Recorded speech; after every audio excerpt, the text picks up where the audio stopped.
Terima kasih. Bismillahirrahmanirrahim. Assalamualaikum warahmatullahi wabarakatuh. Apakah suara saya terdengar dengan jelas? Waalaikumsalam, terdengar Pak. Oke, selamat siang. Salam sejahtera bagi kita semuanya. Pertama-tama saya ucapkan terima kasih yang tak terhingga kepada Fakultas Farmasi, khususnya Prodi Sarjana, meskipun ini tidak tertutup untuk sarjana saja, S2 maupun S3 yang melakukan penelitian di lab farmakologi. Ini akan sangat menarik sekali bila kita berbicara dan bila kita mengetahui mengenai etik penelitian, penanganan hewan percobaan, ya, dan pengolahan limbah. Tidak hanya itu, saya juga menyampaikan terima kasih kepada pihak BEM yang telah memfasilitasi kegiatan ini sehingga kami dapat melaksanakan dan berkolaborasi untuk melakukan kegiatan ini. Menurut saya hal ini adalah hal yang sangat positif sekali ya, inisiasi dari Pak Nasrul juga dari pimpinan ya. Mengapa sangat menarik? Karena di era keterbukaan sekarang itu banyak sekali tuntutan termasuk dalam hal penelitian. Banyak sekali etik-etik yang harus kita pegang, banyak sekali aturan yang memang sudah digariskan supaya kita mampu mengikuti katakanlah aturan yang ada di dunia ini terkait dengan etik penelitian. Mungkin pada tahun 2000-an kita tidak peduli terkait dengan etik. Eksperimen hanya eksperimen saja. Ya. Bahkan hewan uji pun biasanya setelah dilakukan eksperimen, kita kadang-kadang ya meninggalkannya di laboratorium sehingga mereka mati kelaparan. Nah, hal-hal tersebut ini adalah suatu hal yang kiranya kurang baik. Dan alhamdulillah dengan perkembangan ilmu pengetahuan, ya, terdistribusinya SDM ketika melaksanakan studi lanjut, yang staf-staf dari fakultas itu dikirim keluar, ya, tidak hanya di Asia maupun Eropa, ya, sehingga membukakan wawasan kita bahwa etik penelitian dan penanganan hewan percobaan ini sangat penting. Nah, oleh karena ini sangat menarik, maka dari fakultas mencoba memberikan suatu bingkai kegiatan terkait dengan kegiatan yang dilakukan sekarang ini. Nah, sekarang saya akan coba masuk ke dalam substansi dari apa yang ingin saya sampaikan. Kita akan berbicara mengenai etik penelitian, penanganan hewan percobaan, dan pengelolaan limbah.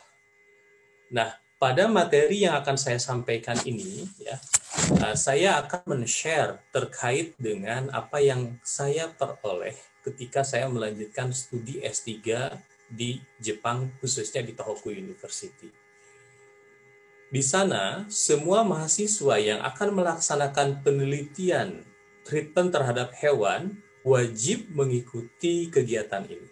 Sekali lagi, wajib mengikuti kegiatan ini. Ya. Nah, ini judul besarnya itu seperti ini di Tohoku University, ya, Education and Training Program for the Beginners of Animal Experiment. Jadi ini diharapkan sebagai suatu pintu bahwa penelitian yang menggunakan subjek hewan uji itu tidak sederhana. Sekali lagi, penelitian yang menggunakan hewan uji ini tidak sederhana. Tidak hanya kita mendatangkan hewan uji, menguji, beres, mengambil data, dan selesai. Tidak. Bila kita berbicara secara komprehensif, dimulai dari proses pengadaan, bahkan dari breeding, ya, katakanlah proses produksi hewan uji itu sendiri itu ada aturannya. Bagaimana proses transportasi ada aturannya, bagaimana proses penerimaan ada aturannya, bagaimana proses penyimpanan ada aturannya, bagaimana proses katakanlah pemusnahan juga ada aturannya. Nah, ini sangat istilahnya apa? Sangat baik sekali kita mulai mengenal dari sekarang, ya. Nah, pada hari ini kita akan berbicara mengenai dua hal pokok. Yang pertama adalah pengenalan mengenai laboratorium hewan. Sekali lagi, pengenalan mengenai laboratorium hewan. Yang kedua, ini sangat penting, mengapa saya hantarkan juga, ya, terkait dengan penggunaan anestesi dan eutanasia. atau pengorbanan atau pemusnahan hewan uji, subjek uji. Ini penting sekali. Ya. Tidak hanya itu, kita juga nanti akan berbicara mengenai proses pengolahan limbah. Nah, ini untuk yang sudah masuk ke lab farmakologi, terutama untuk yang S2, S3, mungkin mengenal saya sedikit cerewet ya, terutama dalam hal pengelolaan lab, karena saya memiliki tanggung jawab untuk memberikan jaminan bahwa kalian itu aman ya, terus juga hewan ujinya juga nyaman. Sekali lagi saya memiliki kewajiban untuk menjamin mahasiswa saya itu bekerja aman di laboratorium dan hewan ujinya itu nyaman. Makanya saya rewel sekali ya, saya membuatkan grup WA yang mengambil TA di lab farmakologi. Nah, mengapa saya katakan supaya merasa aman ya? Bahwa hewan uji ini bisa menjadi faktor pembawa suatu penyakit. Ya. Jadi hewan uji itu tidak sederhana. Makanya saya juga suka rewel juga ketika ada hewan uji yang dari luar yang masuk. Bahkan saya suka nanya, ini hewan ujinya dari mana? Pak, kata yang jualannya mereka biasa mensuplai ke laboratorium-laboratorium di Bandung katanya. Tetap saya selalu lebih rewel lagi. Saya selalu menyarankan kalau tidak dari Bio Farma, silakan ambil dari IPB. Itu saran dari saya. Ya, seperti itu. Itu bagaimana saya ingin menjamin bahwa hewan uji yang kita gunakan, subjek uji itu betul-betul katakanlah berkualitas dan memenuhi standar. Ya. Nah, anestesia ini sangat erat kaitannya dengan bagaimana kalian memperlakukan hewan uji. Di dalam penelitian farmakologi, penggunaan hewan itu biasanya akan diamati atau diobservasi. Pengamatan atau observasi biasanya akan menimbulkan sesuatu hal yang tidak nyaman. Terutama bila kita metodenya itu ada surgery ya atau pembedahan. Makanya di sini dibahas mengenai anestesi. Ternyata tidak semua anestesi ini bisa digunakan. Bahkan di beberapa jurnal internasional ketika kita submit paper dan menyatakan bahwa anestesi yang digunakan misalkan ya ether ya atau misalkan senyawa-senyawa yang dilarang itu tidak bisa submit di jurnal tersebut. Ya. Terus kita juga akan berbicara mengenai euthanasia, ini bagaimana kita mengorbankan, memusnahkan dari hewan uji ini. Ya, kita bahas satu persatu. Ya. Nah, pada prinsipnya ini ada 4 yang akan kita bahas terkait dengan laboratorium hewan. Yang pertama itu etik, ya, dari penelitian yang menggunakan subjek hewan. Biasanya harus memenuhi 3R. Tadi di dalam pretest ada 3R apa nanti dibahas ya, di sini ada. Yang berikutnya adalah fundamental guideline. Bagaimana ada suatu panduan yang sangat penting bagaimana kita bekerja sesuai dengan etik. Alhamdulillah di Unpad sudah ada komisi etik terkait penanganan hewan uji di bawah Fakultas Kedokteran. Tetapi banyak staf kita, termasuk Prof. Triadi, Prof. Anas, beliau sebagai staf yang memeriksa apakah penelitian kalian bisa diteruskan atau tidak, atau perlu dilengkapi atau tidak, itu sudah bisa, ya udah established di kita. Ya. Terus kita juga di dalam konsep lab hewan akan berbicara bagaimana meminimalkan terjadinya sakit atau nyeri pada hewan uji. Ya. Nah, ini erat kaitannya yang pertama dengan metode, yang kedua dengan penggunaan anestesi, analgetik, ya. Terus yang berikutnya kita juga di dalam pengenalan laboratorium hewan akan belajar mengenai bagaimana mengontrol kondisi dari lab hewan. Sekali lagi bagaimana mengontrol kondisi dari lab hewan dimulai dari yang namanya breeding sampai dengan SPF animals ya. SPF animals itu adalah hewan uji yang bersih atau bebas dari mikroorganisme patogen. Nah, di Indonesia itu memang belum ada penyedia hewan uji yang berstandar SPF. Kalau di tempat Bapak waktu dulu sekolah, semua hewan uji statusnya harus SPF, bebas dari mikroorganisme patogen. Artinya hewan uji itu secara fisik dia steril. Secara fisik dia steril. Bagaimana memeriksanya dari apa? Mengetahui bahwa hewan uji itu bebas dari mikroorganisme. Biasanya kalau kalian pernah masuk ke lab farmakologi kan ada rak-rak ya. Rak-rak itu ada rak tikus, ada rak hewan.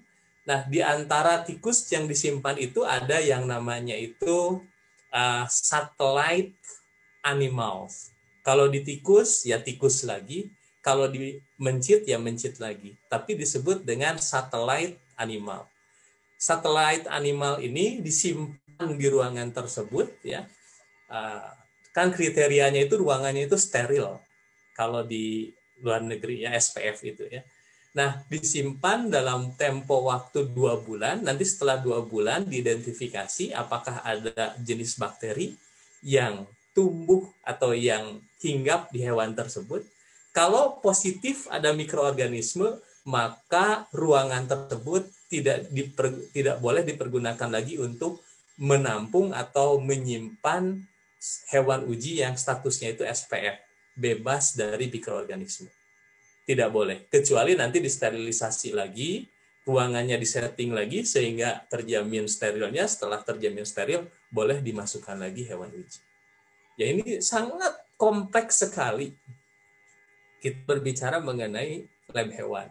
Kalau di kita, ya kalian bisa mengamati sendiri.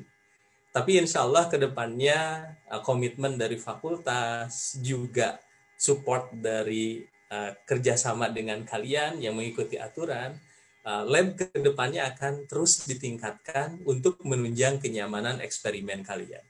Sekarang alhamdulillah tidak terlalu bau ya, mungkin untuk mahasiswa 2016 mungkin ya 2018 2019 mengenal sekali labnya itu sangat bau sekali lab farmakologi. Nah, itu adalah bentuk tanggung jawab kita bersama dalam meningkatkan kualitas ya. Nah, di sini juga ada bagaimana kita mengontrol lingkungan ya. Nanti di dalam slide berikutnya Bapak akan menjelaskan terkait dengan yang namanya itu temperatur, suhu ya. Terus juga bagaimana istilahnya apa? Tata ruang yang harus diberikan supaya hewan itu tidak stres ya. Kita lanjut. Nah, ini adalah beberapa hewan yang bisa saya tunjukkan. Hewan ini umum digunakan dalam penelitian farmakologi. Ya, ada anjing, ada kelinci, ya, ada hamster, ya, ada marmut, ya, ada curut itu, ya, sunkus, ada juga tikus untuk epilepsi, ya, itu khusus Mongolian gerbil, ya, ada juga tikus, ada mais. Ini maisnya itu bisa kalian amati tanpa bulu ya, karena hasil dari katakanlah rekayasa genetika. Ya, jadi dulu Bapak pernah merubah. Kalau di sini masih ya, di sini masih. Kalau misalkan kita melakukan eksperimen diabetes mellitus, kalau di kita itu biasanya diinduksi dengan aloksan. Aloksan itu dia menghancurkan sel beta pankreas ya, sehingga nanti kadar gulanya akan meningkat. Ya, karena sel beta pankreas ini menghasilkan insulin, nantinya itu akan memetabolisme glukosa. Tapi dengan kondisi adanya aloksan, beta pankreasnya rusak, insulinnya itu tidak keluar sehingga kadar gulanya meningkat. Itu secara sederhana. Kalau di kita masih menggunakan penginduksi. Nah, kalau di sana biasanya melakukan rekayasa genetika, gen apa yang paling penting untuk kerja dari sel beta pankreas. Misalkan gennya itu gen nomor 9. Nah, nanti gen nomor 9 itu dihapus. Gen nomor 9 itu dihapus, nah, nanti sel beta pankreasnya akan rusak. Ketika sel beta pankreasnya rusak, maka insulin tidak bisa diproduksi. Nah, itu dengan cara modifikasi genetik, ya seperti itu. Nah, ini terlihat pada tikus yang keriput ini. Nah, ini adalah tikus mais ya, mencit. Kalau di sana mencit berwarna hitam. Nah, kalau dibawa ke Indonesia kalian pasti agak geli ya pegangnya. Kalau di sana itu umumnya mencit untuk rekayasa genetik itu biasanya berwarna hitam, nanti jenisnya ada di sini. Ya. Nah, di sini juga kita akan melihat bagaimana untuk penelitian yang tingkatnya itu lebih besar, seperti pembedahan itu biasanya dilakukan juga di tingkatan hewan yang lebih tinggi. Di sana bisa menggunakan babi ya seperti itu. Nah, ini ada sesuatu hal yang sangat menarik ya. Bila diamati, ada saintis ya, ini ada para ilmuwan, ini adalah subjek uji. Ternyata bila di center ini subjek uji itu akan menjadi manusia. Bukan menjadi manusia, jadi esensi dari gambar ini bahwa kita harus memperlakukan subjek uji ini penuh dengan etika, karena output dari penelitian terhadap subjek uji ini akan sangat bermanfaat untuk kepentingan manusia. Sekali lagi, akan sangat bermanfaat untuk kepentingan manusia. Ya, makanya etik penelitian itu mutlak dilakukan, mutlak kita pegang, ya, seperti itu. Nah, ini hanya sebagai evidence saja bahwa beberapa pemegang atau peraih Nobel Prize ya, ini semuanya, bukan semuanya, hampir semuanya pernah melakukan eksperimen terhadap hewan uji. Sekali lagi, Nobel Prize ya di bidang fisiologi atau kedokteran itu semuanya itu pernah menggunakan hewan uji untuk penelitiannya. Ya, makanya di sini perlu kita garis bawahi bahwa hewan uji di sini sangat bermanfaat. Tetapi karena tingginya manfaat tadi, jangan sampai kita memperlakukannya itu asal-asalan. Ya, makanya muncul yang namanya etik. Ya, nah ini menarik. Ya, ini menarik. Ada perbandingan yang sangat mencolok ya. Justru orang-orang yang mensupport animal eksperimen ini sangat kurang dibandingkan dengan orang-orang yang justru tidak mensupport atau berlawanan dengan penggunaan hewan uji untuk penelitian. Ini terjadi di Amerika dan sekarang berkembang di Eropa. Bahkan ada beberapa jurnal internasional yang mensyaratkan kalau mau publish di situ tidak boleh ada penelitian yang menggunakan hewan uji. Sekali lagi, di sini mulai muncul angka-angka atau nilai-nilai bahwa penggunaan hewan uji atau hewan subjek sebagai penelitian ini diusahakan dihindari. Makanya sekarang yang berkembang adalah pengujian secara in vitro menggunakan sel lain atau kultur sel. Tetapi penggunaan hewan uji masih diperkenankan juga, dengan catatan adanya komisi etik hewan uji yang berkenan untuk mengevaluasi terkait dengan protokol juga treatment yang akan kalian lakukan terhadap si hewan uji itu sendiri. Jadi masih diperkenankan untuk melakukan eksperimen dengan hewan uji dengan catatan ada kontrol dari komisi etik dan protokolnya mengikuti dari kajian yang ada di dalam aturan dari komisi etik itu sendiri yang mungkin diturunkan dari aturan internasional, ya seperti itu. Nah, di sini ada anggapan ya bahwa kita menggunakan atau memanfaatkan hewan itu hanya untuk makanan, hiburan, ya, terus juga untuk katakanlah alat bantu kendaraan kayak gitu, dan penggunaan hewan uji itu hanya sebagai penggunaan untuk eksperimen saja. Ini adalah hal-hal yang dulu sering kita persepsikan seperti itu. Ya. Nah, padahal bahwa penelitian secara laboratorium ini yang melibatkan hewan itu sangat bermanfaat untuk perkembangan ilmu pengetahuan. Terus juga untuk perkembangan kesehatan manusia ya, dan juga untuk perkembangan kesehatan dari hewan itu sendiri. Ya. Nah, di sini kita mulai melihat bagaimana jika laboratorium hewan itu dia banyak sekali ya menggunakan hewan uji sehingga di hewan uji itu mengalami nyeri ya, terus juga distres ya. Bahkan banyak sekali hewan-hewan uji yang dimusnahkan untuk perkembangan ilmu pengetahuan ya. Nah, seperti yang Bapak sampaikan tadi bahwa ada kaum yang pro, ada kaum yang kontra terhadap penggunaan hewan uji. Makanya di sini kaum yang kontra terhadap hewan uji, mereka memiliki suatu persepsi bahwa efek penelitian pada hewan ini masih sangat diragukan. Ya. Tetapi di sisi lain beberapa obat-obatan itu memang sangat berbahaya. Jadi obat-obatnya itu sangat berbahaya.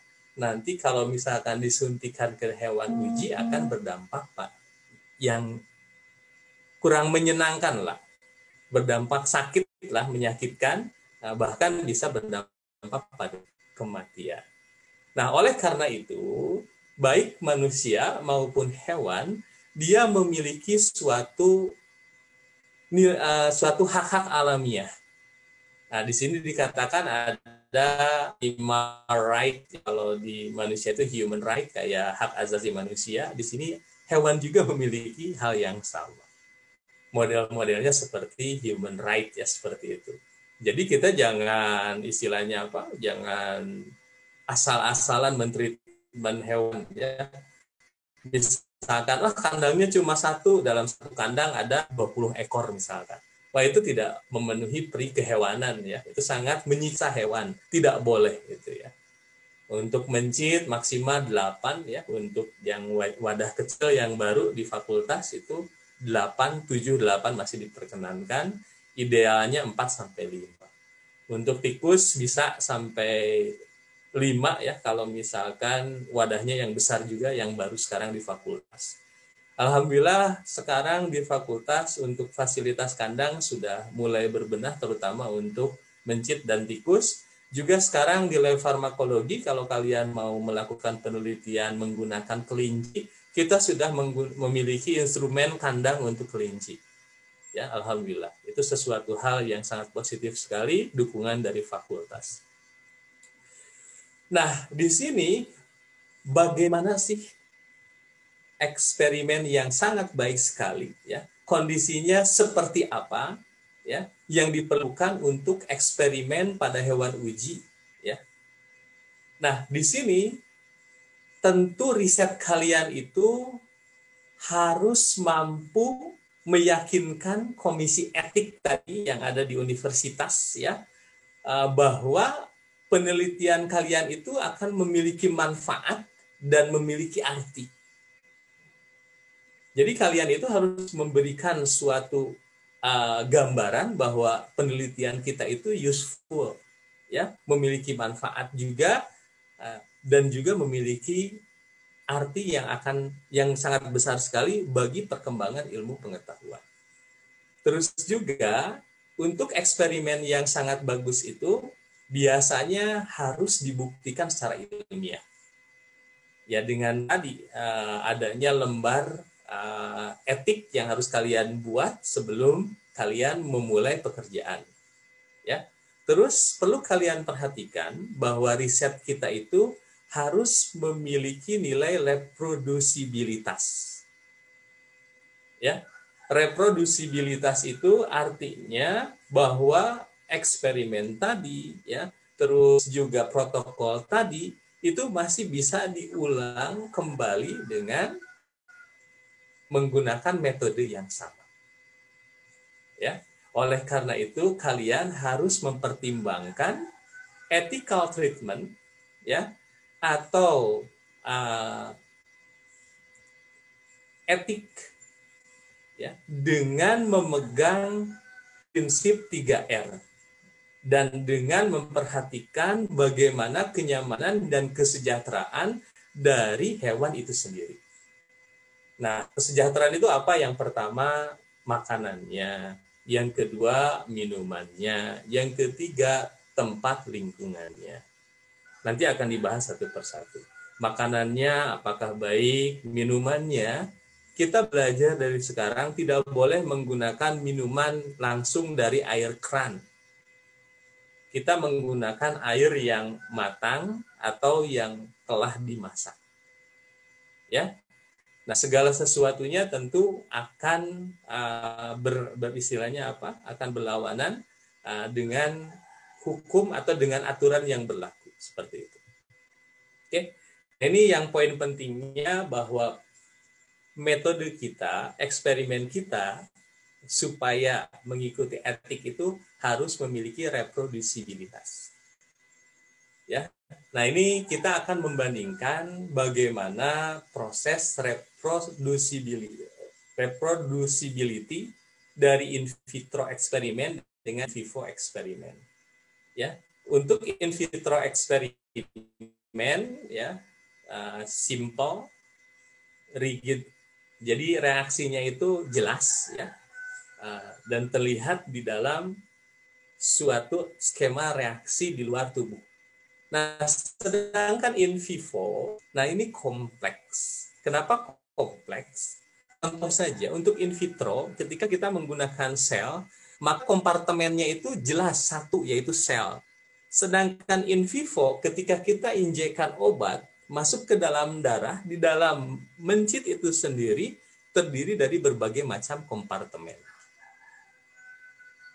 Sehingga hasilnya nanti akan sangat berbeda-beda dan akan memiliki standar deviasi yang sangat lebar. Contoh, bila kita menggunakan pengujian dengan cara in vitro, ya, dengan sel lain, itu biasanya tingkat kedekatan datanya itu, akurasi presisinya itu biasanya mendekati. Tetapi bila kita menggunakan hewan uji, maka data yang diperoleh kita itu, ya, presisi, akurasi, juga reliability-nya itu akan sangat rendah sekali. Nah, ini mohon maaf, ini hanya sedikit bercanda saja, makanya Bapak agak sedikit kurang yakin lah, bukan kurang percaya, ya, kurang yakin kalau misalkan ada data menggunakan hewan uji 1, 2, 3, standar deviasinya sangat bagus, itu luar biasa. Saya itu untuk mendapatkan satu uji perilaku, ya, behavior test, untuk mendapatkan signifikansi 1, ya, berbeda signifikan secara 0,05 saja, ya, F lebih kecil daripada 0,05, itu memerlukan kurang lebih 7 sampai 9 subjek uji. Tetapi kalian tidak boleh seenaknya juga menggunakan hewan uji sejumlah dengan sebanyak-banyaknya. Itu tidak boleh. Karena penentuan jumlah hewan uji akan erat kaitannya dengan pelakuan jumlah treatment yang tercantum di dalam rumus Federer.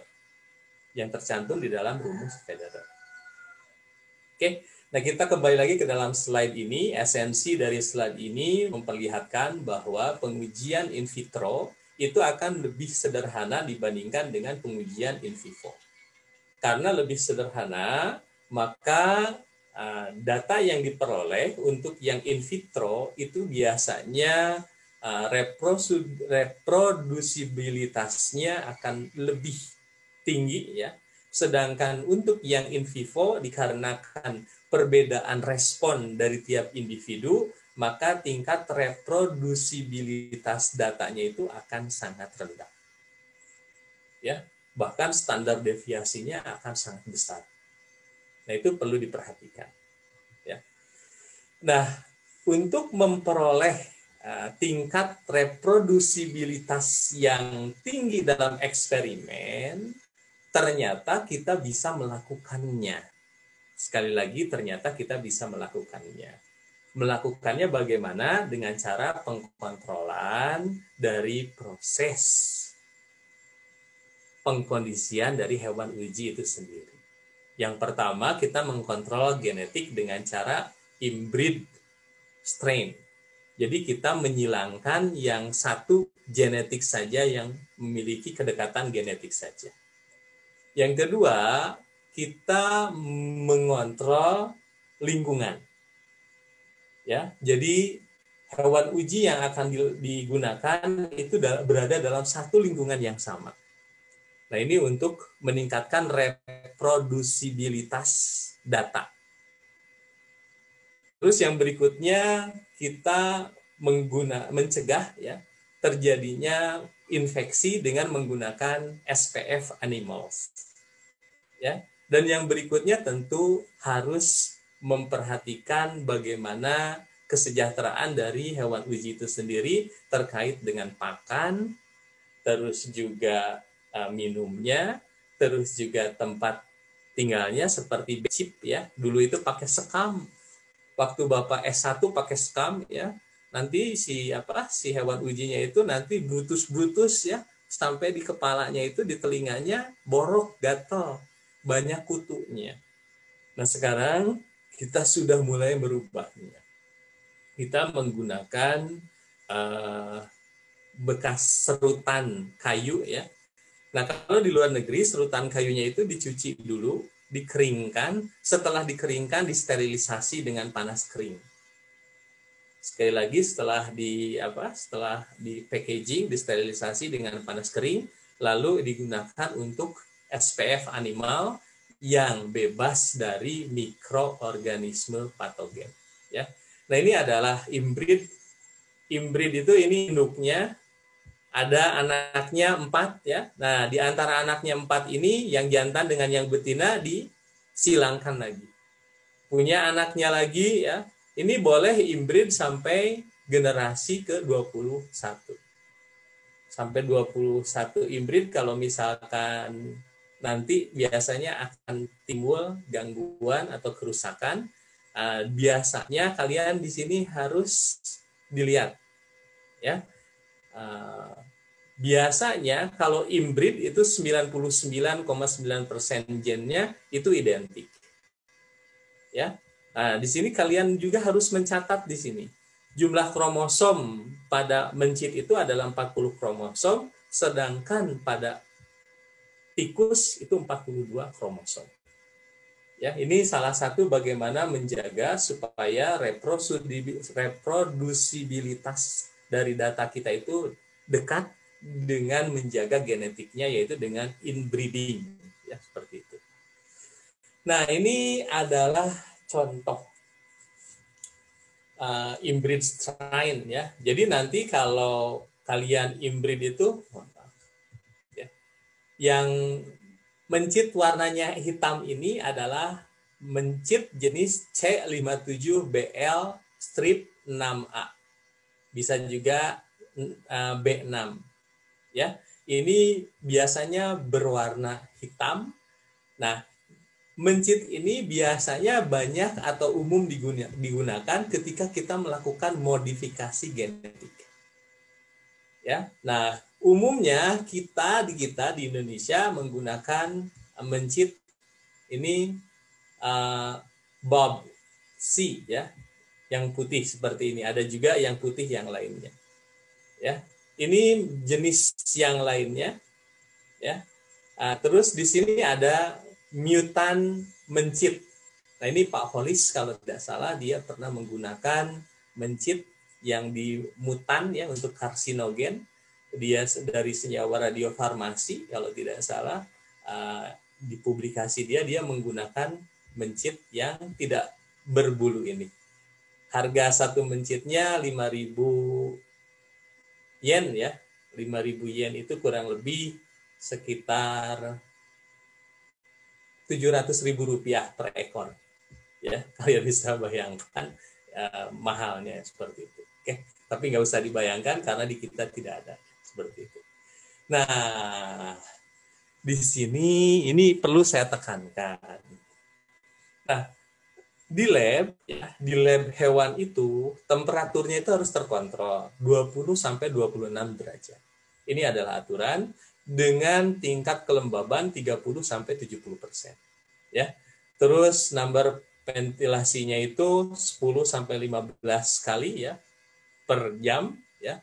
Terus di sini ada aliran udaranya itu 13 sampai 18 cm per second ya. Terus di sini biasanya untuk untuk menarik supaya baunya itu tidak, itu biasanya ada exhaust fan-nya ya, supaya si baunya itu keluar, tidak di dalam seperti itu.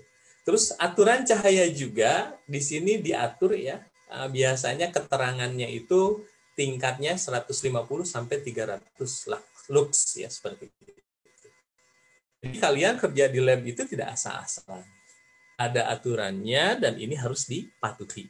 Nanti ke depannya di lab farmakologi di tiap ruangan akan saya tempelkan termometer dengan hygrometer. Saya sudah membeli ya termometer dengan hygrometer, nanti seminggu 2 kali harus dicek. Seminggu 2 kali harus dicek, dilihat, nanti Bapak sediakan formnya juga ya untuk anak-anak yang mau TA nanti wajib kita akan melakukan pemeriksaan cek ruangan itu seminggu 2 kali, hari Selasa dengan hari Jumat nanti ya, Selasa dan Jumat ya. Nanti yang mau hari Jumat siapa, yang mau hari Selasa siapa, yang TA di lab farmakologi. Nanti temperaturnya terkontrol, juga kelembabannya terkontrol. Jadi kita bisa menjamin kualitas penelitian di lab kita itu bisa kita istilahnya apa? Percaya datanya. Kalian bisa bayangkan kalau misalkan kelembabannya itu di atas 70% ya, itu biasanya akan berdampak pada kesehatan dari hewan uji. Kalau misalkan suhunya di atas 26 derajat, misalkan di 30, itu juga akan berdampak pada kenyamanan hewan uji dan akan berdampak pada data yang dihasilkan. Oke. Nah, di sini ada yang namanya itu SPF. Ini SPF-nya itu Specific Pathogen Free Animals ya. Nah, di Indonesia tidak ada penyedia hewan uji yang menyatakan SPF. Dinyatakan SPF. Nah, di sini kalian bisa amati, ini adalah tempat penyimpanan hewan uji yang SPF. Masuknya itu menggunakan, kalau sekarang kayak apa, yang baju buat corona itu ya, yang dokter, itu saya dari dulu sudah menggunakan. Ini saya sudah menggunakannya, ini adalah hewan-hewannya, kita monitoring. Di sini ada satellite mice atau satellite rat ya, untuk diambil 2 bulan sekali, nanti dievaluasi ya, 2 bulan sekali nanti dievaluasi bagaimana, apakah masih ada istilahnya apa, hewan uji yang terinfeksi. Maksudnya itu dievaluasi 2 bulan sekali, takutnya ada invasi atau infeksi dari luar yang masuk ke dalam kandang. Nah, biasanya si satellite mice ini akan menderita infeksi dari mikroorganisme yang masuk tadi. Ya, apa saja jenis mikroorganismenya? Nah, ini beberapa aturan ya. Ini terutama kebetulan saya di Tohoku University ada Sendai virus. Sendai virus itu nama kota ya, nama kota tempat saya tinggal. Nah, ini ada virus khusus ya. Kalau misalkan sudah ada Sendai virus di satellite mice tadi ya, nah itu berarti ruangan tadi sudah tidak bisa lagi digunakan untuk SPF animals. Ya, kalau sudah ada nama mikroorganisme ini, maka si ruangan tadi sudah tidak bisa digunakan untuk menyimpan yang spesifik patogen free. Sekali lagi tidak dapat untuk menyimpan spesifik patogen free animals atau hewan uji yang bersih dari mikroorganisme patogen. Ini senyawa-senyawanya ya, hantavirus, salmonella typhimurium, limfosit karyomeningitis ya, Sendai virus, mau hepatitis virus, Etromelia virus, Mycoplasma pulmonalis, Citrobacter rodentium, Cicaloda crioadenitis virus, Bordetella bronchoseptica, Clostridium coliforme, terus Pasteurella pneumotropica, Cyanobacterium kutseri, Giardia muris, Spionucleus muris, Syphakia spp, terus Aspicularis tetraptera. Kalau sudah ada senyawa yang ini, maka sekali lagi ruangan tadi sudah terkontaminasi dan tidak layak untuk digunakan pada hewan uji yang spesifik patogen free SP, ya, spesifik patogen free. Nah, ini bagaimana kalian bisa mengamati ya. Ini adalah satellite mice ya, atau satellite rat ya. Nanti satellite mice ini diamati, nanti menggunakan analisis mikroorganisme ya. Ada mikroorganisme apa saja, kalau terkontaminasi maka ruangan ini sudah tidak boleh lagi disimpan yang spesifik patogen free SPF animal, nggak boleh lagi. Harus disterilisasi dulu, dikeluarkan dulu semuanya, disterilisasi, lalu setelah steril baru boleh digunakan lagi. Oke. Nah, ini bagaimana kalau misalkan prosesnya itu mengecek ya, tadi udah Bapak saya sampaikan ya, mengecek ya. Kalau misalkan negatif itu harus katakanlah bisa dilanjutkan penelitiannya. Kalau positif itu biasanya harus dibersihkan dulu dari infeksi mikroorganisme. Oke. Nah, ini bagaimana kita memonitoring dari mikroorganisme, tetapi di kita tidak terlalu penting ya, makanya ini hanya selewat saja. Bahkan kita ambil spesimen fesesnya. Di sana sudah menggunakan serutan gergaji sama dengan kita sekarang ya, makanya kita patut berbangga ya, tidak menggunakan skam lagi. Oke, tadi ini udah Bapak sampaikan ya. Nah, di sini ada 3 prinsip dalam pelakuan etik ya. Ini biasanya teknik ini etik ini berkaitan dengan teknik yang dilakukan ya. Kalian amati di sini bagaimana kita harus menjaga supaya si lingkungan itu kondusif untuk hewan uji. Ini adalah contoh yang kurang baik ya. Jadi monyetnya itu stres ya. Monyetnya itu stres sehingga dia diam saja seperti ini. Nah, profesor di sana berinisiatif untuk memberi cara menstreskannya itu dikasih noise, bunyi, ini ada radio seperti itu. Ya, akhirnya dia stres. Di sisi lain ini contoh ya, ini contoh bagaimana bahwa si hewan uji itu diberi kebebasan untuk istilahnya memperoleh makanan, bahkan ketika memberikan makannya itu langsung ya oleh orang yang menggunakan hewan uji itu ya, kayak seperti kalian memiliki ayamnya itu dikasih makan tiap hari sama kalian, maka ayam tersebut akan patuh juga akan nurut sama yang memberi makan tadi. Ya, itu adalah salah satu pendekatan bagaimana treatment kita terhadap hewan uji. Ya, jadi tempatnya kita nyamankan, terus komunikasi kita dengan hewan uji dalam bentuk sentuhan, gerakan ya, itu dilakukan.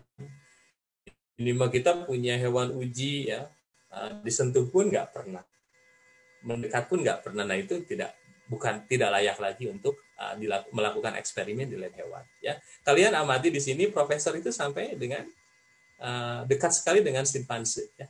Ini bahkan beri kebebasan untuk memilih seperti itu.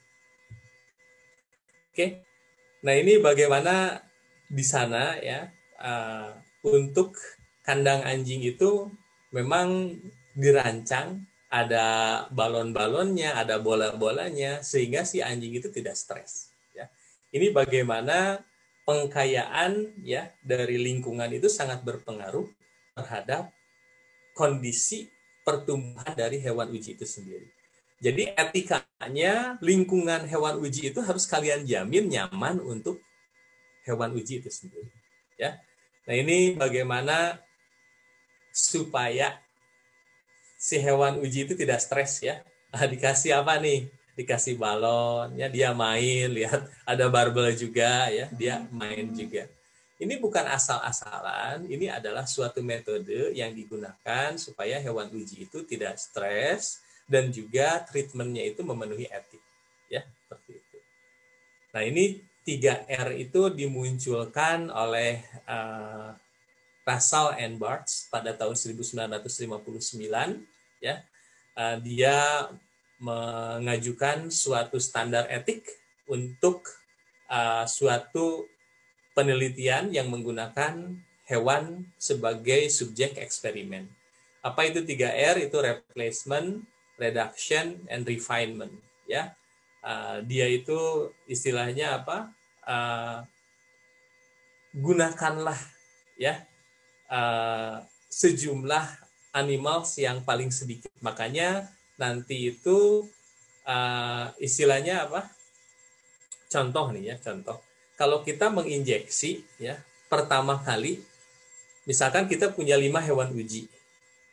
Terus kita ingin menginjeksi menggunakan ketamin. Maka kita tidak bisa menginjeksi kelima-limanya sekaligus langsung. Dikasih dulu injeksinya untuk 1 mencit saja. Dilihat responnya apakah sudah baik atau tidak. Kalau sudah baik, catat dosisnya, berikan pada hewan uji berikutnya dengan dosis yang sama.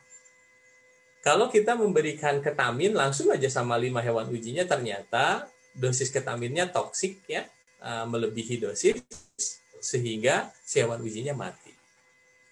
Jangan sampai terjadi seperti itu ya. Reduction itu menggunakan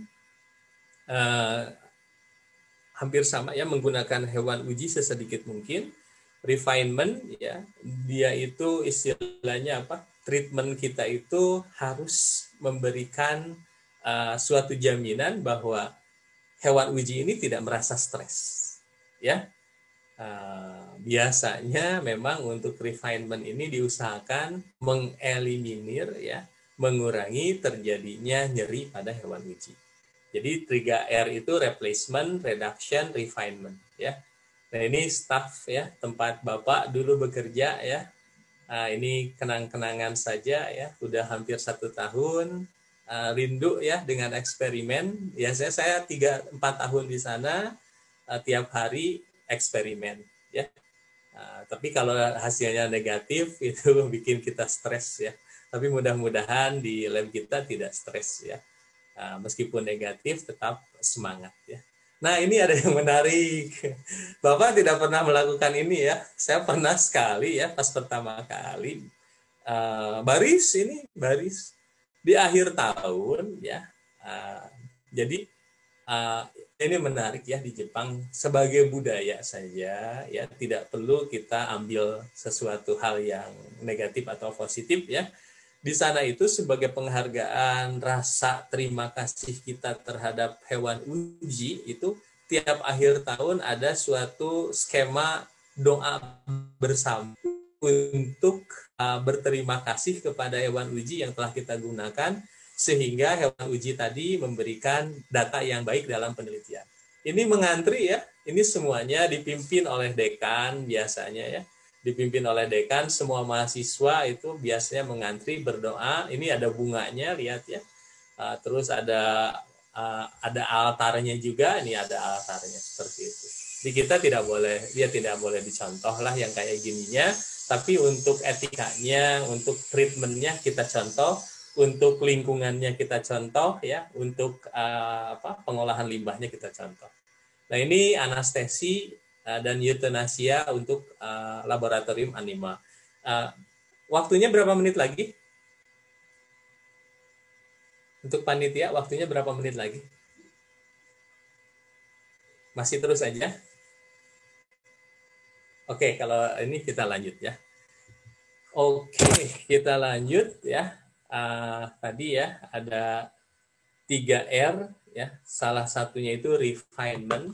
Refinement itu apa istilahnya, memberi treatment supaya hewan uji itu betul-betul terjamin, diusahakan untuk mengeliminasi rasa sakit. Nah, untuk mengeliminasi rasa sakit ini memang harus ada diberikan yang namanya itu anestesi ya. Diberikan yang namanya itu anestesi. Nah, anestesi itu ya atau obat tidur ya, sedatif itu biasanya banyak sekali digunakan untuk menurunkan rasa nyeri dan stres ya. Ada 2 metode untuk pemberian anestesi. Anestesi yang pertama injeksi anestesi, yang kedua inhalasi anestesi. Nah, di lab kita belum punya ya alat inhalasinya. Mudah-mudahan ke depannya kita punya. Ada, nanti dikasih contoh di sini penggunaannya seperti apa ya. Nah, ini beberapa step ya, beberapa langkah untuk menguji uh, di sini untuk anestesia. Yang pertama itu mengecek kesehatan hewan uji ya. Terus juga yang berikutnya adalah persiapan untuk tahap pre-anestesi, pemberian anestesi, pemberian analgetik dan antibiotik, induksi anestesi, maintenance anestesi itu yang tadi Bapak sampaikan tadi, umumnya kalau pengen terjaga stabil itu pakai inhalasi ya. Terus mulai ini apa siuman lah dari anestesi, terus setelah pasca surgery ya, seperti itu perlu diperhatikan ya. Ini ada beberapa anestesi yang banyak digunakan. Alhamdulillah di lab sekarang sudah menggunakan ketamin. Sekali lagi di lab sekarang sudah menggunakan ketamin ya. Hanya saja ketamin ini penggunaannya perlu dipertanggungjawabkan ya. Sekali lagi di lab sudah menggunakan ketamin ya. Oke. Nah, ini hanya regulasi saja di Jepang terkait beberapa jenis anestesi, karena tadi udah Bapak sampaikan anestesi ini menghilangkan rasa sakit dan kesadaran, sehingga perlu adanya suatu regulasi yang mengatur terkait dengan penggunaan anestesi ini. Nah, ini ada beberapa jenis anestesi secara inhalasi gas. Yang paling banyak digunakan adalah isofluran. Nah, isofluran ini yang di botol ini adalah contohnya, ada ada isofluran ya. Ini yang di sebelah kanan ya. Yang di sebelah kanan ini adalah mesinnya. Yang di sebelah kanan ini adalah mesinnya. Nanti di sini ini isoflurannya masuk ke sini. Di sini dikasih ini selang nih, lihat. Ini transparan, ini selang ya. Nah, ini oksigen nanti masuk dicantelkan di hidung mencit. Jadi si mencit itu menghirup anestesi ini, maka dia selama dibedah menghirup anestesi tersebut itu diatur dosisnya, ada pengaturan dosisnya ya. Nanti akan siuman jika si isoflurannya itu sudah si selangnya sudah dicabut dari hidungnya. Nah, ini contohnya ya, tempat untuk pemberian inhalasi. Nah, ini ya, untuk isofluran biasanya ya. Nih, tempat operasinya di sebelah sini. Oke, nah ini alat-alatnya. Ini kalian bisa amati, ada ujungnya, ini dimasukkan ke hidung, dicepitkan ke hidung. Jadi pas tidur itu terus saja terjaga karena dari sini masuk isofluran. Ya, ada juga yang sangat sederhana di lab kita punya ya. Tapi di sini ada kelemahannya, dosisnya tidak terkontrol. Biasanya isoflurannya dikekapasin ya, kapasnya masukin ke sini biasanya ya. Kapasnya dimasukin ke sini, ke dalam gelas ini, nanti hewan ujinya juga dimasukin, lalu dia akan tertidur dan akan ditreatment. Ya, nah ini contohnya. Ya, contohnya tadi yang gambar yang ujung ini nih. Nah, yang ujung ini.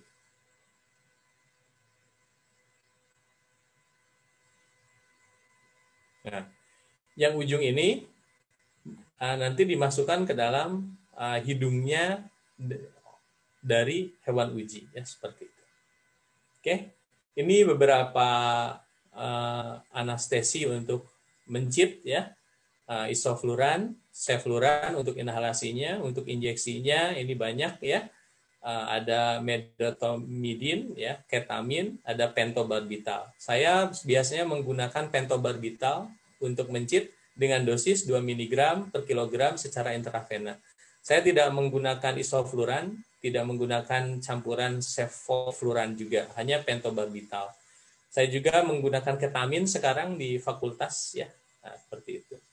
Nah, ini untuk tikus. Kalau tadi untuk mencit, ya, menggunakan pentobarbital, biasanya untuk mencit untuk tikus juga sama, ya, pentobarbital, ketamin, ya.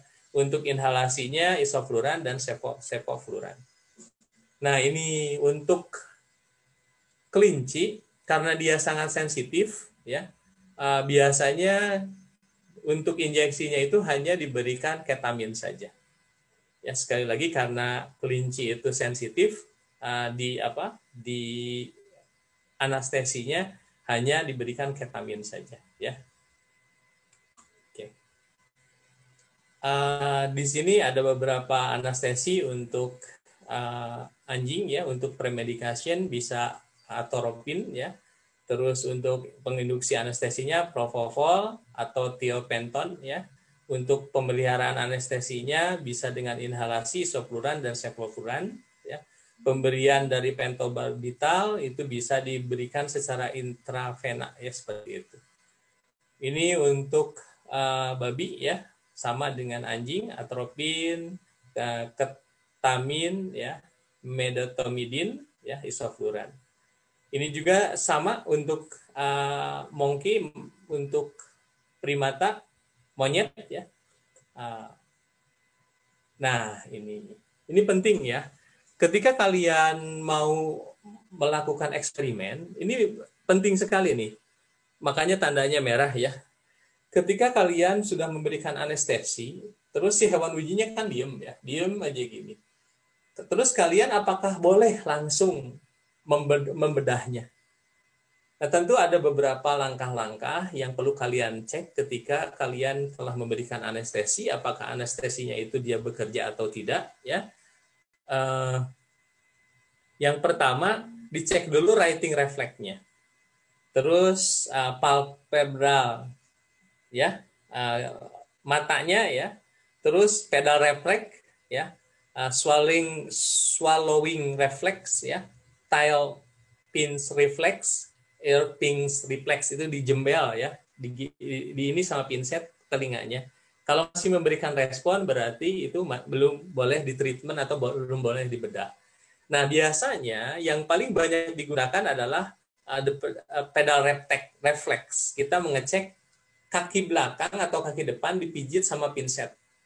Kalau misalkan dia berefleks tangan atau kakinya itu ngejet, ya, itu berarti belum boleh dilakukan pembedahan, ya. Sekali lagi, belum boleh dilakukan pembedahan. Nah, ini ada beberapa yang dapat digunakan setelah proses operasi, pemberian antibiotik, ya, juga analgetik supaya sakit bekas di bedahnya itu tidak terlalu sakit, ya. Nah, ini ada beberapa yang dapat kita lakukan untuk pemusnahan, ya. Bisa dengan secara fisik, bisa dengan metode kimia, ya. Secara fisik itu biasanya cervical dislokasi pada serviks, dan dekapitasi, ya, itu pemotongan kepala, ya, atau penjegalan kepalanya. Sedangkan untuk kimia dikasih dosis pentobarbital yang overdose, ya. Terus juga digunakan isofluran, ya, sevofluran dan karbon dioksida. Ini yang paling pentingnya itu karbon dioksidanya, ya. Tetapi dosisnya harus berlebihan. Nah, ini adalah kondisi laboratorium kita, ya. Nah, ini sekarang mulai masuk ke dalam kondisi existing. Alhamdulillah, dulu ini jendelanya terbuka. Sehingga ya pikiran kita si mencit, si tikus itu bisa melihat, ya nggak stres padahal salah. Nah, sekarang sudah tertutup, di sini sudah tertutup, juga ex-house fund-nya sudah jalan, alhamdulillah ya. Alhamdulillah kemarin atas dukungan fakultas kita juga memiliki rak baru, ada 8 rak baru. Ya, makanya untuk kalian yang mau eksperimen jangan takut kehabisan rak, tetapi tetap kita memegang aturan maksimal berapa kandang yang bisa disimpan di lab per orang.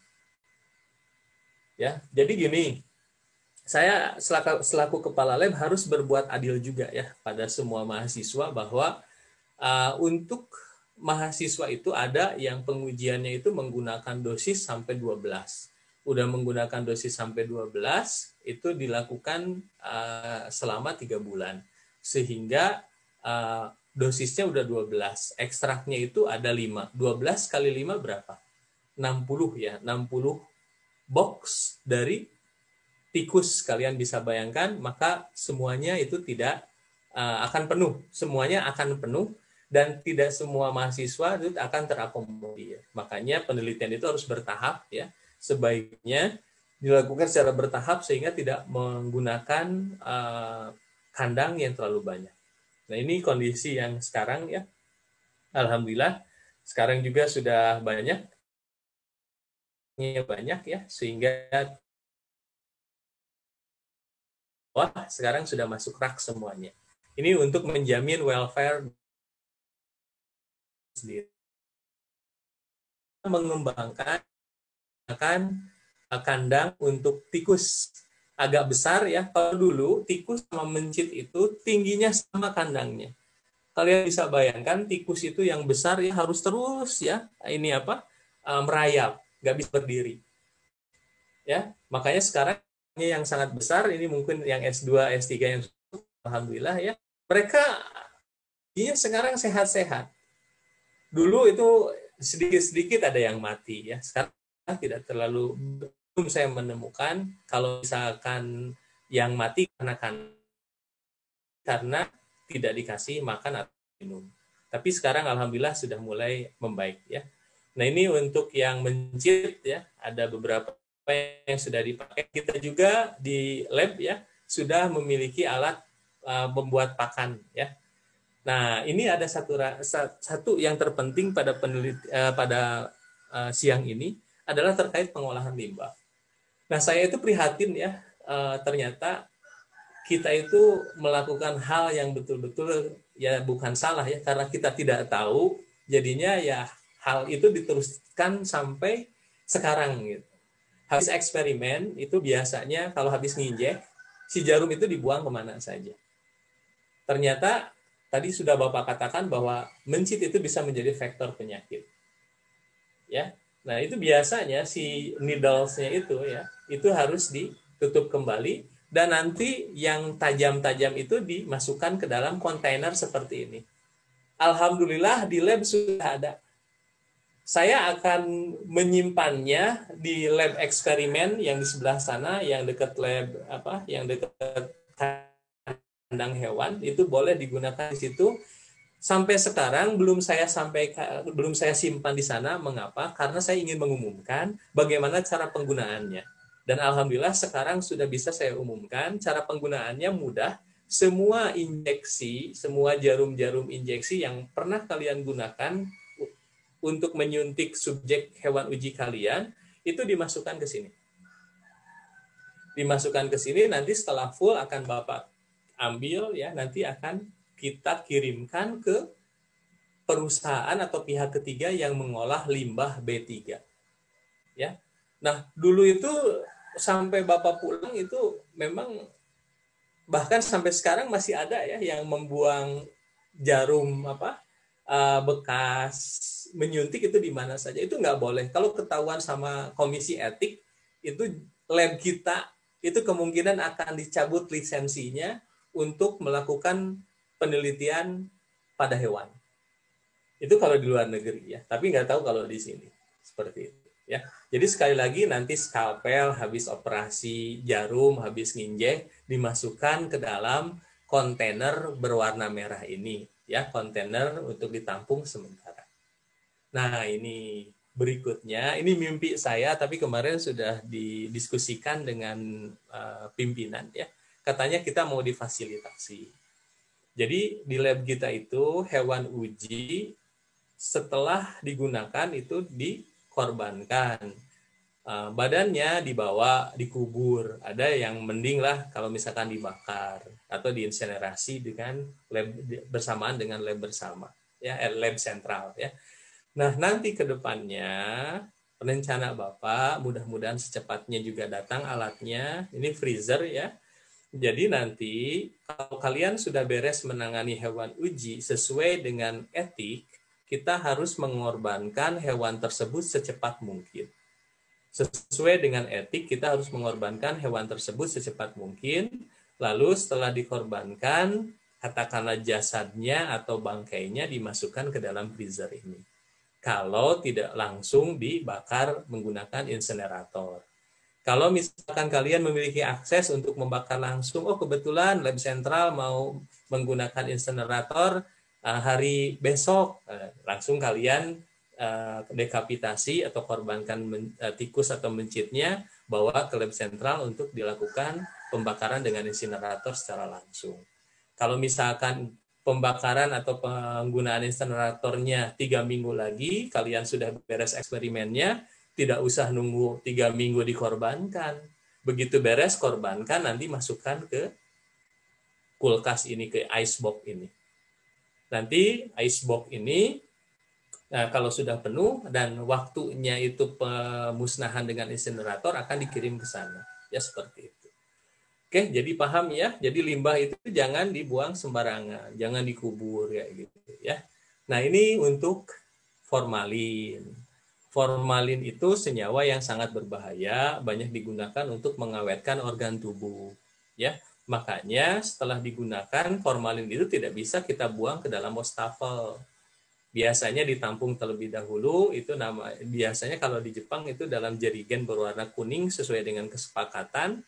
Itu nanti tiap beberapa hari sekali kalau sudah penuh akan dikirim ke pengolahan limbah B3 juga ya. Oke, itu saja yang dapat saya paparkan. Menarik sekali ya terkait dengan etik juga pengolahan limbah. Kita harus memiliki komitmen bersama dalam rangka treatment hewan uji. Hewan uji itu diusahakan menderita seminimal mungkin. Di sisi lain, pengolahan limbah itu menjadi komitmen bersama supaya si lab itu nyaman, tidak bau bangkai, tidak penuh dengan penyakit, ya.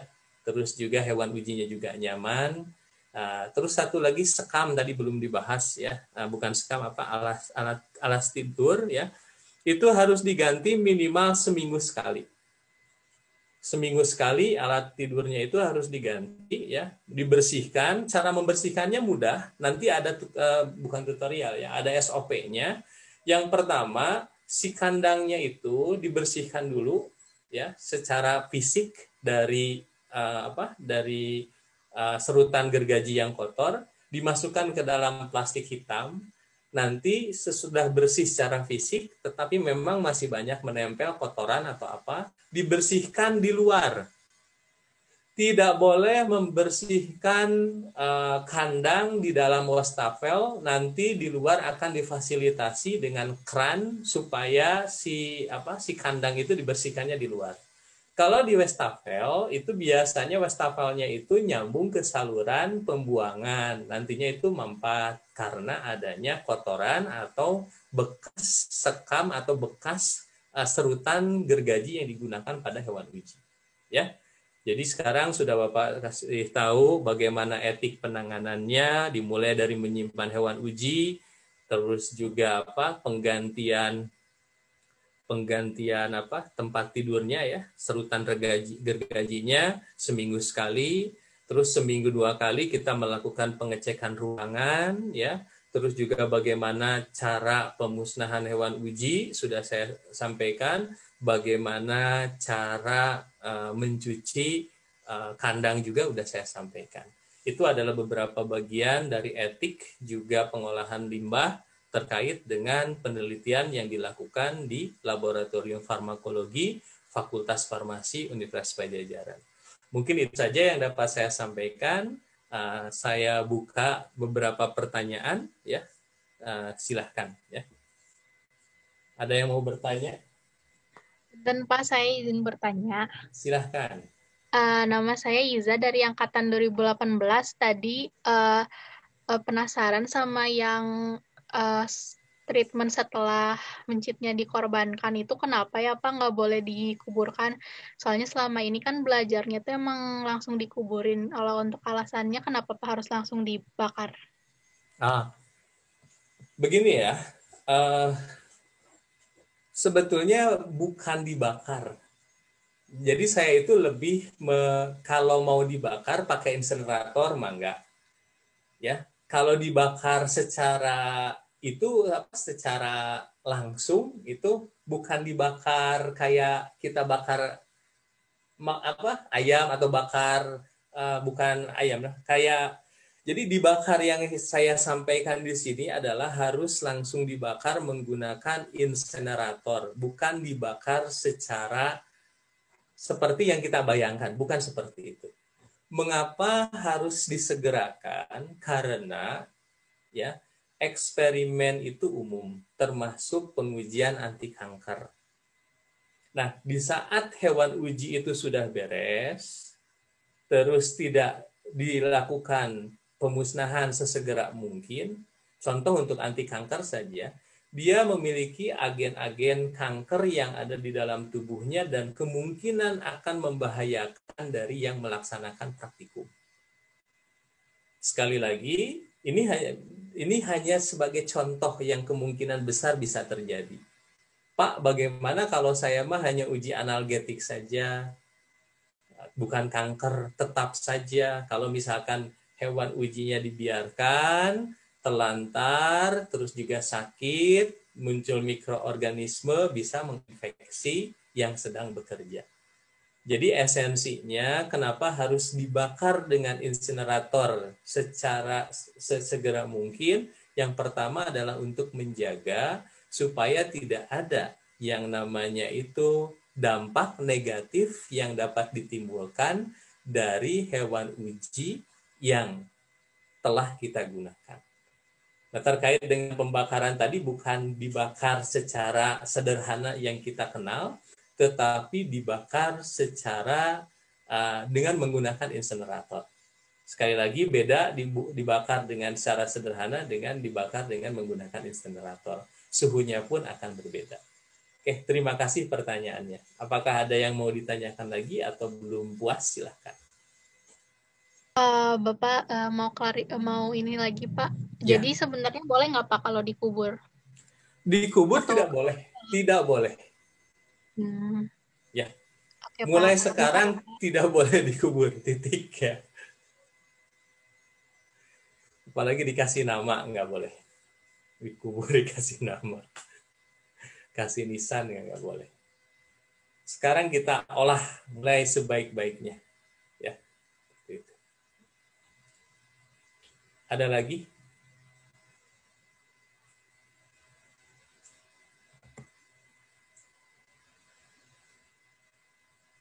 Bapak izin bertanya.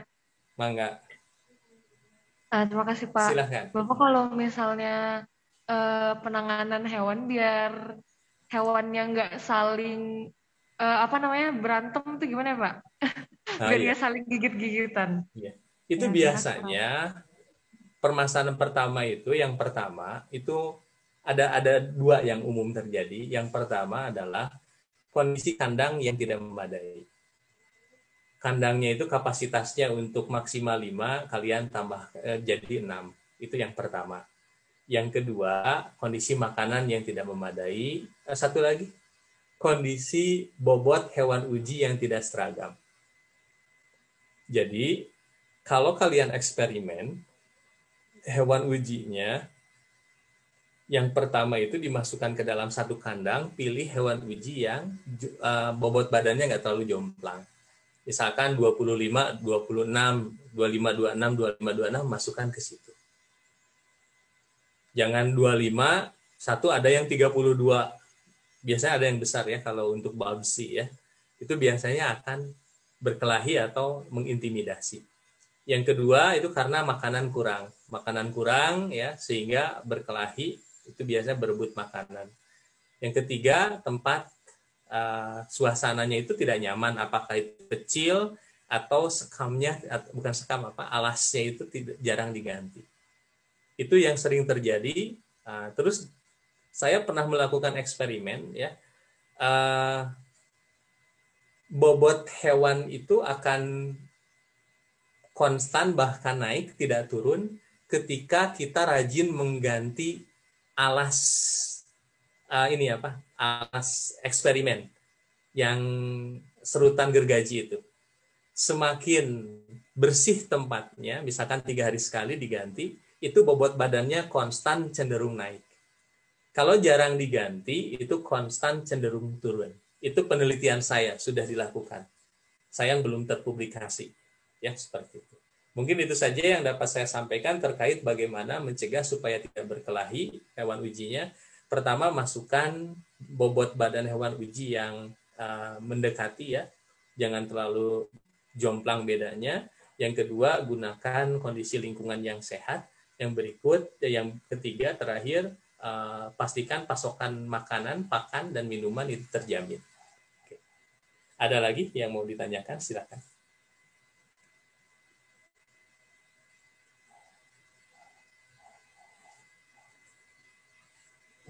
Terima kasih, Pak. Bapak izin bertanya satu pertanyaan lagi, Pak. Boleh, silakan. Kalau misalnya perbedaan galur gitu, apakah berpengaruh, Pak, ke beberapa penelitian gitu, Pak? Terima kasih, Pak. Oke, terima kasih ya. Ada beberapa galur yang sangat sensitif terhadap pengujian tertentu. Memang sangat berpengaruh.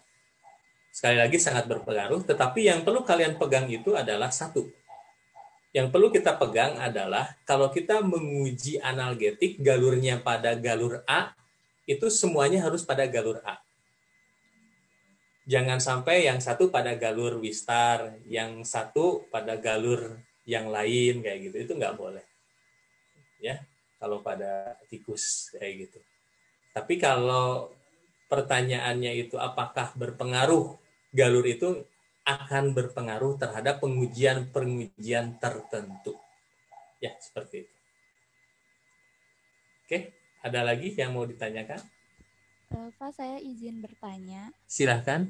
Saya Cantika dari angkatan 2018. Ya. Kan mengenai inbreed inbreed hewan uji itu, saya jadi penasaran, kan itu harus dinikahkan dari satu keturunan gitu ya, Pak. Kalau dalam manusia kan itu bisa terjadi kecacatan dan hal lainnya. Apakah itu tidak mengganggu pengujiannya, Pak? Terima kasih, Pak. Terima kasih ya.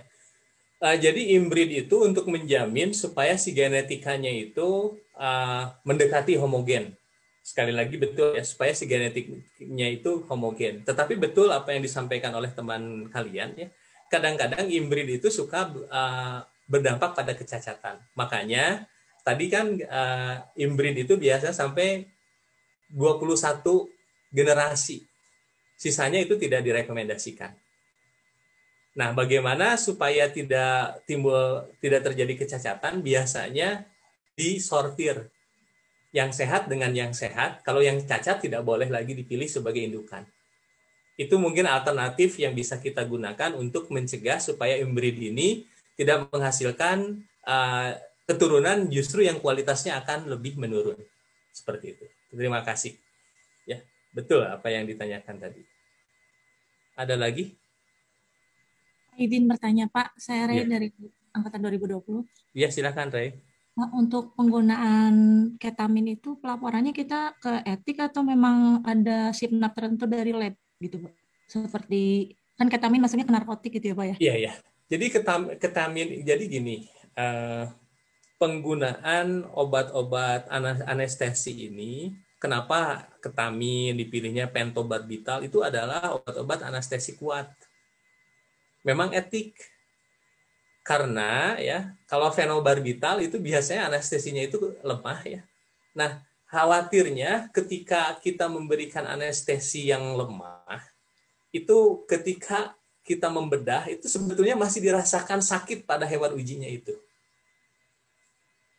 Sekali lagi, masih dirasakan sakit pada hewan ujinya, makanya kita memberikan obat-obat anestesi kuat, ya, ketamin, narkotik, betul apa yang disampaikan oleh teman, ya, oleh kalian, ya, itu adalah anestesi kuat. Pentobarbital itu sangat kuat juga dibandingkan dengan fenobarbital. Nah, tujuannya memang etik supaya si hewan uji itu terjamin ketika kita membedah betul-betul tidak terasa apapun. Begitu. Kalau penggunaannya sendiri kita nggak ada pelaporan khusus ya Pak ya?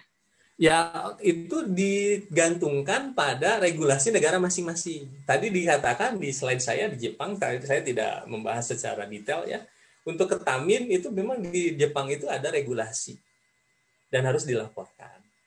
Kalau di Indonesia harus dilaporkan, tentu kita juga harus melaporkannya. Ya, seperti itu. Terkait regulasi harus diikuti sesuai dengan negara yang tempat berlakunya seperti itu. Oke, ada lagi yang mau ditanyakan? Ini seru sekali ya. Bapak, saya mau izin bertanya lagi, Pak. Ya, silahkan nggak apa-apa. Bapak, kalau kan tadi yang kalau galur itu perbedaan galur ngaruhnya ke pengujian tertentu. Tapi kayak saya mau nanya spesifik kalau ke penelitian saya, Pak. Jadi penelitian saya itu toksisitas, Pak. Kalau gitu galur mencit atau tikus berpengaruh nggak Pak? Kalau yang di toksisitas Indonesia? Yang umum-umum tidak terlalu berpengaruh galurnya. Oh, ya. Oke Pak. Kalau yang ini kayak uji iritasi, bukan uji iritasi, uji sensitasi pada mata. Kita nggak bisa menggunakan galur A misalkan karena hewan uji galur tersebut itu tidak memiliki sensitasi matanya gitu, tidak sensitif matanya. Nah, hal seperti itu yang menjadi latar belakang mengapa ada beberapa galur atau mengapa beberapa galur itu sangat penting dalam pengujian aktivitas farmakologi seperti itu. Ya. Oke, ada lagi yang mau ditanyakan? Ini ada Pak dari. Ya, silakan. Dari kolom chat. Ya, dari kolom chat katanya Saudari Tita angkatan 2018 ini Pak mau bertanya terkait dengan jumlah penggunaan hewan uji untuk rumusnya selain dengan Federer, apakah ada rumus yang lain Pak? Ada rumus yang lain, ada 2, saya lupa lagi ya di buku catatannya di lab, tapi ada 2, boleh nanti ditanya ke saya ya. Nanti saya sekarang buka dulu deh, saya takutnya ada nih, saya buka. Bentar. Dimas. Bentar ya.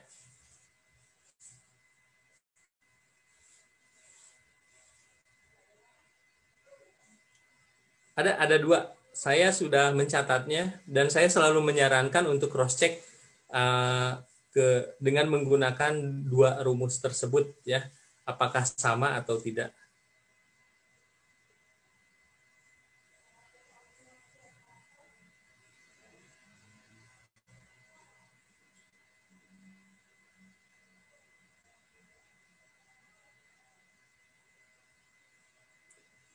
Belum ketemu, ada pokoknya saya catat di catatan laboratorium di buku merah ada 2 ya. Oh ini nih ada. Rumusnya itu adalah rumus Lemeshow ya. Menentukan jumlah hewan uji itu tidak hanya Federer tapi juga ada yang namanya rumus Lemeshow, LEMESHOW. Itu buku di panduannya itu tahun 1991. Kalau rumus Federer saya kurang tahu ya. N sama dengan Z ya. N sama dengan 2 delta kuadrat dikali Z I alpha plus Z I beta. Nanti ada ketentuannya, ini ada nih. Jelas nggak ya? Oke, jelas ya. Boleh nanti kalau mau saya kirim japri, boleh ada nih. Ya. Oke. Ada lagi? Silahkan. Sudah terjawab ya, selain Federer ada. Oke, baik Pak. Ada lagi yang ingin bertanya teman-teman? Bisa melalui kolom chat atau langsung bertanya aja? Bapak punten mau bertanya Pak. Mangga, silahkan. Sebelumnya perkenalkan saya Hanafi Tiran dari angkatan 2017. Nah, kalau untuk penentuan penggunaan hewan uji kan ada rumus Federer ya, maksudnya lanjut dari pertanyaan tadi. Nah, kalau misalkan perhitungannya itu ganjil, Pak. Maksudnya dia koma. Nah, itu tuh dibulatinnya itu apakah emang ke atas atau emang ya maksudnya kalau diibaratkan misalkan 0,75 atau 0,25 gitu. Itu dihitung satu atau mending diambil yang paling sedikitnya aja gitu, Pak. Misalkan 4,75 atau 4,25, nah itu ditentuin 4 atau ke 5 gitu, Pak. Ya, itu seni ya. Ya, bagus ini pertanyaan seni ya itu. Tapi biasanya gini, prinsipnya gini. Kalau ketika kalian, kan rumus Federer ini sangat berhubungan dengan kelompok dosis. Kalau kalian memiliki 5 kelompok dosis, maka hewan ujinya itu akan lebih sedikit dibandingkan dengan kalau kalian memiliki 3 kelompok dosis. Nah, ini hanya agak-agak sedikit melebar dulu ya sebelum fokus ke pertanyaan. Nah, contoh ya, ketika kalian itu menggunakan banyak dosis, maka hewan ujinya akan sedikit per kelompoknya. Karena prinsip dari rumus Federer ini menggunakan hewan uji seefektif mungkin. Nah, kalau misalkan kelompok treatmentnya itu atau kelompok dosisnya itu sedikit, maka hewan uji yang digunakannya itu akan banyak. Kriteria banyak dan sedikit juga akan sangat berbeda tergantung pada individunya. Nah, ini hanya persepsi saya ya. Kalau misalkan jatuhnya rumus Federer itu hewan ujinya misalkan 5,50 ya, itu mungkin saya akan menyarankan ambil 5 ekor. Ya, kalau misalkan jatuhnya rumus Federer itu 3,50, maka saya akan menyarankan kalian menggunakan 4 hewan uji. Nah, itu pandangan saya ya. Mengapa? Karena kalau 4 ya, kalau 3,50, kalau kita ngambil 3-nya itu terlalu sedikit. Khawatirnya nanti kalau misalkan gagal gimana? Tadi kalau 5,50, 5 itu sudah cukup banyak ya. Jadi kalau 6 itu takutnya ya terlalu banyak juga ya, seperti itu. Tapi nanti yang akan menentukan adalah komisi etiknya. Sekali lagi nanti yang akan menentukan adalah komisi etiknya, tetapi itu adalah persepsi saya. Pengalaman saya kalau misalkan hewan uji yang saya gunakan 6,50 ya, hasil Federernya saya menggunakan 6 saja. Ya, seperti itu. Ada lagi yang mau ditanyakan atau mau disanggah? Mangga, silakan. Makasih, Pak. Sami-sami, Mangga.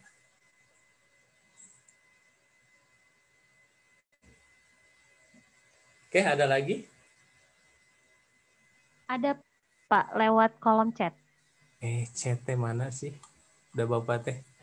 Di Retes, ya. Punten mengingatkan waktu menurutnya terkait dengan jumlah hewan uji rumus. Udah kan tadi yang Lemesau. Yang terkait pemberian hewan ini. Makan, Pak, ya. Pemberian makan itu kan ada aturannya, kalau tidak salah 1/4 dari bobot badannya ya. Nah, sebetulnya kalau di Jepang saya nggak tiap hari kok. Saya memberi pakannya itu disediakan pakan yang melimpah ya. Nah, pakannya itu kalau di Jepang itu besar-besar ya, sehingga nggak lolos ke saringan yang tempat tutup itu, nggak lolos ya. Tetap tertahan di atas, jadi si mencit itu aktif, dia akan menggigit. Kalau ke bawah kan dia nggak aktif ya, dia akan memakannya itu di bawah di lantai, dan di lantai itu tidak sehat juga karena tercampur dengan feses, tercampur dengan urin makanannya. Makanya saya suka rewel juga ke anak-anak saya. Alhamdulillah sekarang sudah mulai mengikuti ya, ada beberapa seperti penelitian Aisyah, dia menggunakan pelet yang besar-besar supaya si peletnya itu tidak jatuh ke bawah. Nah, itu biasanya diperbanyak saja di atas. Nanti kita cek seminggu, 2 hari sekali. Kalau misalkan tidak habis, biarkan. hari ketiga kalau habis ditambah seperti itu. Jadi intinya kita bisa menambahkan makanan itu tidak tiap hari. Ya, sekali lagi kita bisa menambahkan makanan itu tidak tiap hari, tetapi didesain sesuai dengan jumlah hewan uji yang kita tampung dalam satu kandang. Jangan terlalu banyak, jangan terlalu sedikit. Kalau terlalu banyak tidak apa-apa ya. Tapi kalau dulu di Jepang itu pakan itu kalau sehari 3 kali, kalau masih bersisa dibuang. Karena tadi berprinsip takut ada kotoran yang sudah hinggap di makanannya itu sendiri. Ya, seperti itu. Oke, corona tidak. Jadi betul ya, bisa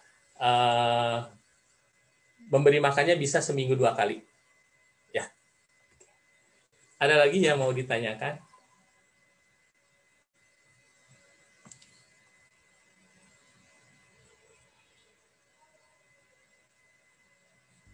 Bapak, mohon maaf, apakah boleh minta dijelaskan kembali untuk cara membersihkan kandang yang benar ya, Pak? Oke. Itu hanya teknis saja. Pak. Itu hanya teknis saja. Yang pertama ya, tentu si hewan ujinya itu kita harus memiliki kandang cadangan yang bersih. Kandang cadangan yang bersih ya, yang udah bersih, diisi dulu dengan bedding. Saya nyebutnya itu bedding kalau di Jepang itu ya, yang serut gergaji itu. Diisi dengan serut gergaji ya. Terus siapkan penutupnya. Diambil dari wadah yang lama. Dari wadah yang lama, hewan ujinya dipindahkan ke wadah yang baru, kasih nama wadah yang baru, simpan di tempat rak yang biasa kalian menyimpan hewan uji. Nah, nanti wadah yang kotor ditumpuk dulu, dibawa keluar. Disediakan trash bag warna hitam, nanti pakai sekop yang kecil ya, dikeruk, yang serut gergaji yang campur urin, campur feses, itu dikeruk ya, dimasukkan ke dalam trash bag warna hitam tadi. Setelah dimasukkan ke dalam trash bag warna hitam, secara fisik semua yang kotoran yang menempel secara fisik ya itu biasanya sudah terbersihkan oleh skop kecil ya, atau apa itu tuh, ya apalah istilahnya, kayak singkup ya kalau bahasa Sunda ya, skop kecil itu biasanya. Nanti kalau sudah sedikit bersih tinggal dicuci dengan air, bisa menggunakan sabun lalu dikeringkan. Kalau untuk yang SPF nanti kandangnya itu disterilisasi. Setelah disterilisasi dibungkus ya, lalu dibawa lagi, saya mengalami hal tersebut ya, dibawa lagi, ruang sterilisasinya beda, jadi dibungkus dengan alat yang menjamin bahwa dalam perjalanan tidak ada mikroorganisme yang menempel pada kandang tersebut ya, mengalami masa-masa yang luar biasa seperti itu. Jadi tadi ya sekali lagi dikeluarkan dulu kotoran, terus juga serutan ya, terus lalu dibersihkan dengan air. Di belakang jangan dibersihkan di wastafel ya, seperti itu.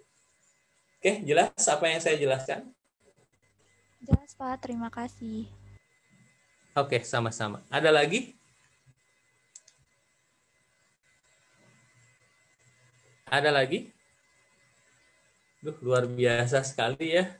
Saya berbicara hampir 1 jam 40 menit ya. 1 jam 40 menit. Senang ya, banyak pertanyaan, berarti kalian mulai tertarik ya. Terus ternyata eksperimen farmakologi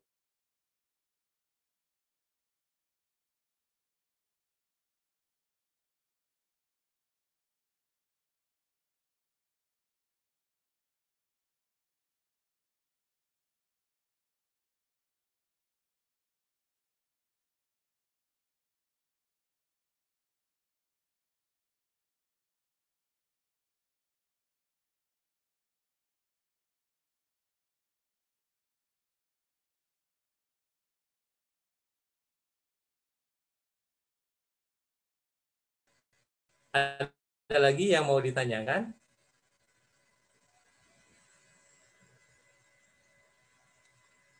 Kalau tidak ada, Mangga saya kembalikan ke moderator, silakan.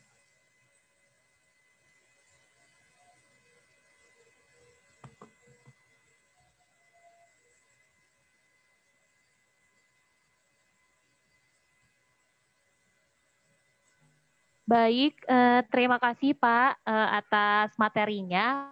Pastinya menarik banget ya, apalagi buat angkatan 2020 yang nggak pernah nyobain buat praktikum offline di fakultas. Terima kasih banyak ya Pak. Nah, karena sebelumnya telah disebutkan bahwa untuk mendapatkan e-sertifikat, teman-teman wajib melakukan pengisian pretest dan posttest. Nah, maka sekarang akan dilaksanakan pengisian posttest. Nah, teman-teman bisa mengecek kolom chat Zoom ini ya. Waktunya 5 menit lagi aja ya. Iya, waktunya 5 menit ya, teman-teman. Nah, nanti setelah post-test ada apa lagi? Udah. Sudah, Pak. Nah, nanti saya closing statement aja ya. Baik, Pak.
sekarang setelah mengerjakan post-test ini, kita akan mendengarkan closing statement dari narasumber kita.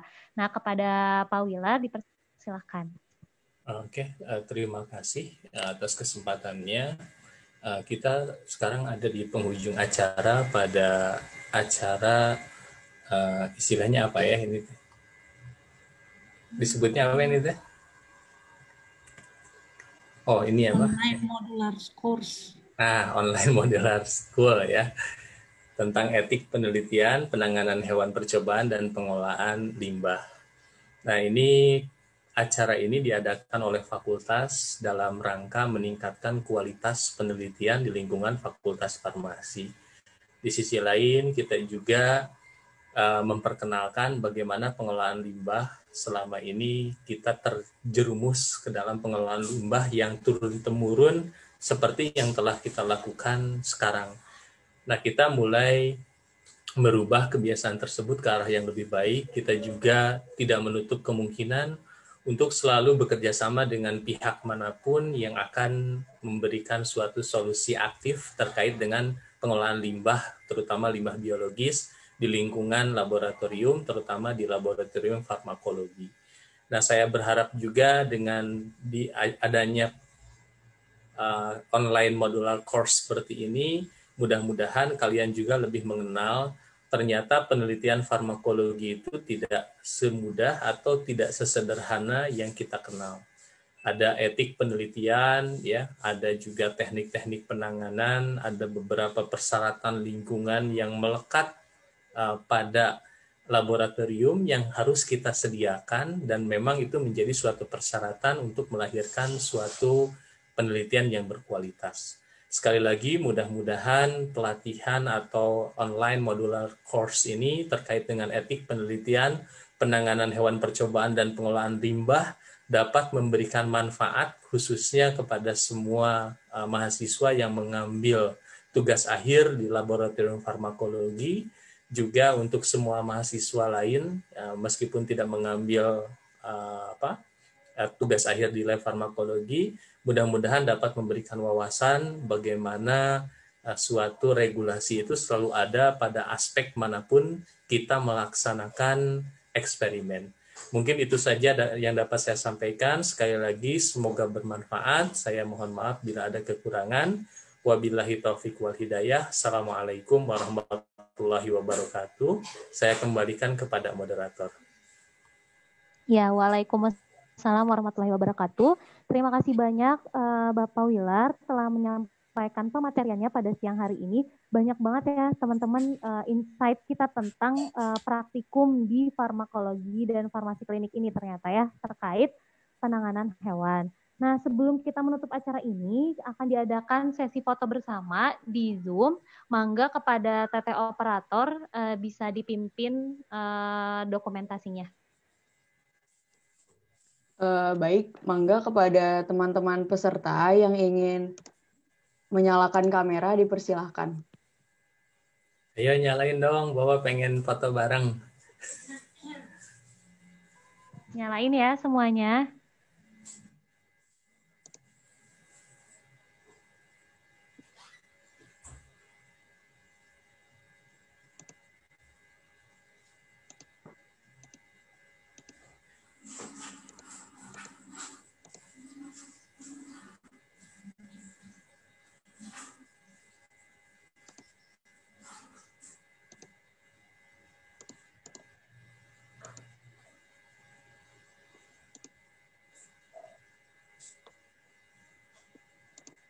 Ya, sudah lumayan banyak yang on cam. Mangga ditahan ya karena ada 5 slide. Oke, dari slide pertama. 1, 2.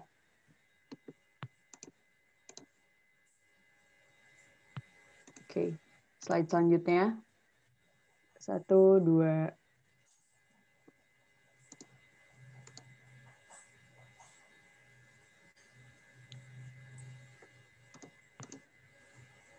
Next slide. 1, 2.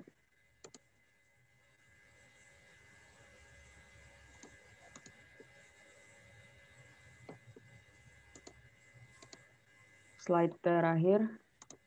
1, 2. Ya, sudah. Terima kasih.